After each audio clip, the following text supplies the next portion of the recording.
Okay, I'm here with another expectation video for college football. This time I'm talking about the Texas A&M Aggies for the 2022 season. Jimbo Fisher returns with the number one recruiting class in America.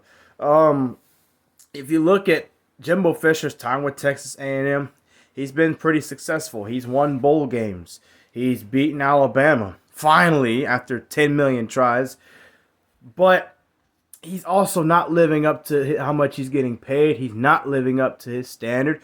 He's not living up to the Texas A&M standard. He's not living up to the SEC standard, which is to win all the games. Look, the first year, 2 years, I can give Jimbo some grace. Year three, even when it was COVID, I expected a lot more. I expect to beat Alabama that year. You get destroyed. You barely beat an Oklahoma like Florida team, meaning they had no defense and a lot of offense. You beat North Carolina, barely beat them. You run up the score late against a North Carolina team that didn't have their running backs. A team that lost to Florida State that year while they were number 5 in the country. And then 2021, you dropped 5 games, including games to Mississippi State and LSU, who were terrible this past year. You beat Alabama. Okay, well, Georgia did it too in the national championship.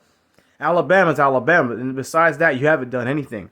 And you beat Auburn. Auburn who that year?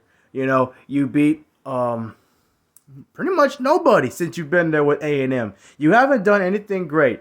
So this year, I think A&M might actually have about the same, if not a little bit better. They might lose to Ole Miss somehow. You're gonna lose to Alabama. I say you beat Miami, but you might find a way to lose that. I don't know. Miami beat Jimbo Fisher last time they faced him 5 years ago. I think A&M will win 8 or 9 games. I don't see them making a playoff appearance just because they'll probably find a way to lose to the Gators. But I mean, that's just my opinion. I don't know.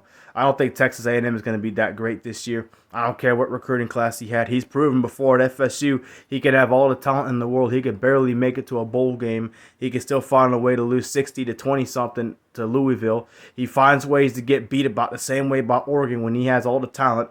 Coming off a national championship with Jameis Winston and still lose to Houston and still lose all these games.